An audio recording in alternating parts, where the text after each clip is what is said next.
yi nga xamante ne jotoon na wàcc. waaye xool nañ boobu ba léegi 4 matchs yi ci ginnaaw yàlla defal na ko mu am ñetti ndam. ak benn match nul je pense. donc démb xaw ma week-end bi. amoon na victoire ci kaw Monaco. sur le score de 4-1. équipe boobu di ren Habib Beye di ko jiite di ancien international sénégalais. ban gis-gis nga gis par rapport à cette progression fa mu jóge ak tey fa mu yegg si. gis nga Habib Beye. gaa yee ko xamul rek mais c'est un technicien te man bi muy nekk consultant dama ko daan déglu daanuma rater ses chroniques. parce que su waxee da ngay xam ne que xam na football et c'est un joueur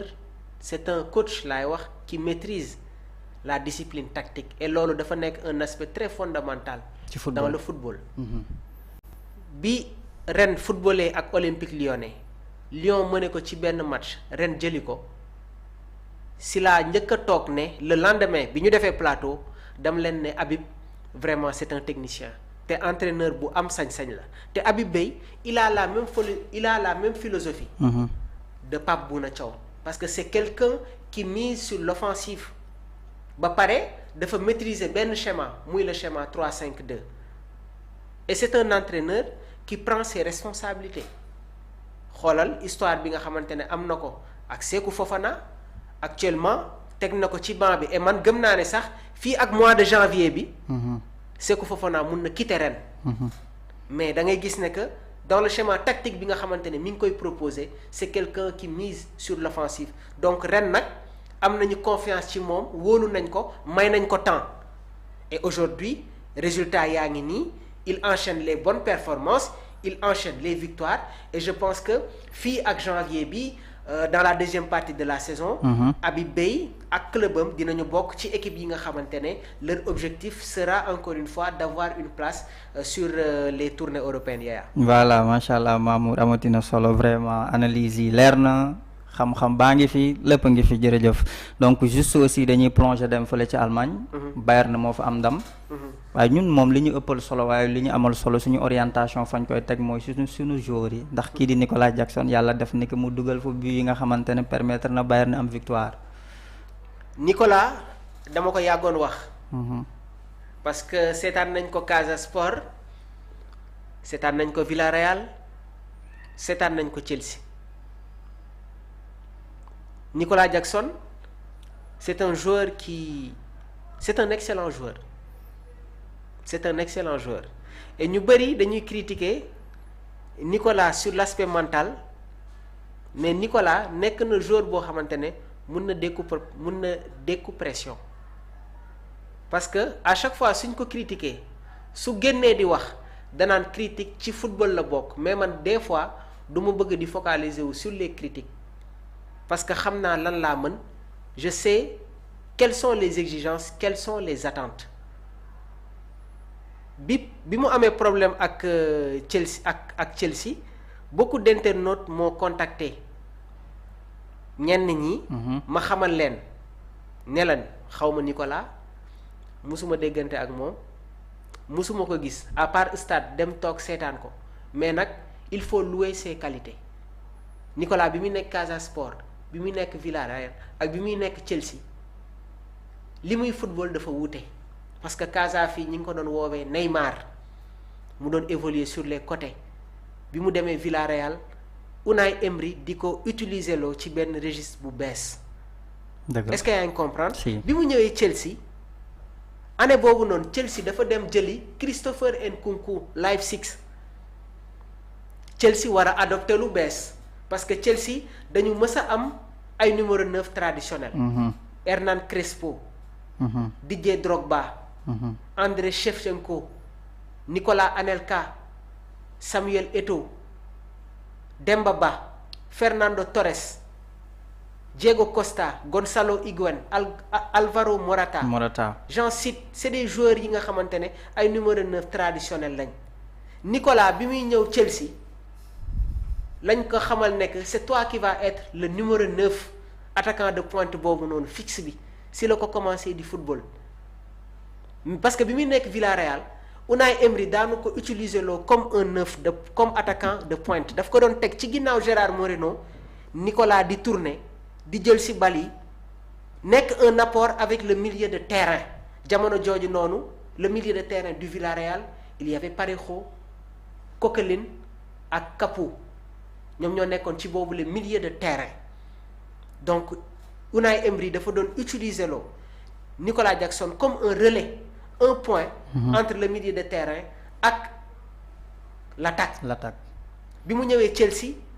ñu gis ne que kat si la commencé di jouer dëgg comme un numéro 9 Nicolas nekk en parfaite coordination ak Cole Palmer quand Nicolas ne joue pas Cole Palmer n'est pas à l'aise léegi demal nga xool les statistiques première saison am ak deuxième saison am Chelsea wute na il s'est beaucoup amélioré léegi nag par moment da ngay sentir ne que Nicolas dafay bëgg a def lu bëri il veut trop faire moo waral des fois ay entraînement du baax trop gis nañ ko fi benn ñaari yoon mu dugg rek am carton rouge mais loolu amélioré na ko ñu dawal tuuti mu nekk ci benn période bu compliqué Chelsea ne bëggatu ko dem jëli Joao Pedro dem jëli Liam Delap mais attaquant yi Chelsea am leur numéro 9 amul ku si dàq football Nicolas Jackson que ce soit Joao Pedro le brésilien am Liam Delap et Joao Pedro ak Liam ak Jackson ñoo xaw a nuroo profil parce que Joao Pedro bi muy nekk Watford il jouait comme un numéro 10 bi mu demee Brighton daaw on se rappelle de ce schéma de Brighton ay ñoom style la woon Dunk Webster Lamptey Estupiñán si seen milieu de terrain jamono jooju noonu il y avait Billy Gilmour bi nga xamante ne actuellement mi ngi football ci équipe bi di Napoli nekk un international écossais Chelsea moo ko formé si seen milieu de terrain boobu noonu il y a James Milner il y avait Adam Lallana ancien joueur de Southampton passé par Liverpool jaar na Brighton si côté yi ñu amoon Mitoma Marsh Danny Welbeck Joao Pedro moo doon nekk si seen ginnaaw comme benn numéro 10 donc da ngay gis ne que ce sont les mêmes registres xam nañu registre par rapport à Liam Delap Liam Delap Manchester City moo ko formé bi mu jógee Manchester City dafa dem Ipswich Town fa la defee ay performance am après si la ko Chelsea dem jëlee foofu indi ko mais bokkul Liam Delap attaquant fixe la koo xamante ne il s'est joué entre les espaces il n'est pas trop bon sur le jeu au pied foofu la leen Nicolas ëppalee parce que Joao Pedro mënul football excentré de te Nicolas mun na football excentré mun na football bis mun na football second attaquant mun na football comme numéro 9 léegi donc cela veut dire que Nico maîtrise tous les secteurs tous les postes offensifs premier match bi nga xamante ne football na ko avec le Bayern seetaan naa ko de nga gis ko comme 10 nga gis ko comme excentré droite gis ko comme excentré gauche et par moment da ngay gis Harry Kane mooy wàcc comme 10 Nicolas nekk ci kawam des fois nga gis Nico nekk comme 10 Harry Kane jiitu ko wala par moment Vincent Kompany se retrouve avec un schéma 4-4-2 ñu bëri duñ si bàyyi xel Manuel Neuer Upamecano Jonathan Tah Sacha Boey Rafael Guerreiro Joshua Kimmich Pavlovic Luis Diaz ak Michael Olise ibbi Harry Kane ak Nicolas Jackson sampu donc c'est quelqu'un qui est polyvalent et loolu son entraîneur Vincent Kompany comprendre na ko léegi nag am na loo xamante ne buñ ko di fàtte parce que Nicolas bi muy am problème ak Chelsea Pape Thiaw su ko neexoon du ko convoqué parce qu'il n'avait pas de rythme et en équipe nationale du Sénégal on rêve d'avoir des joueurs yi nga xamante ne am nañu compétition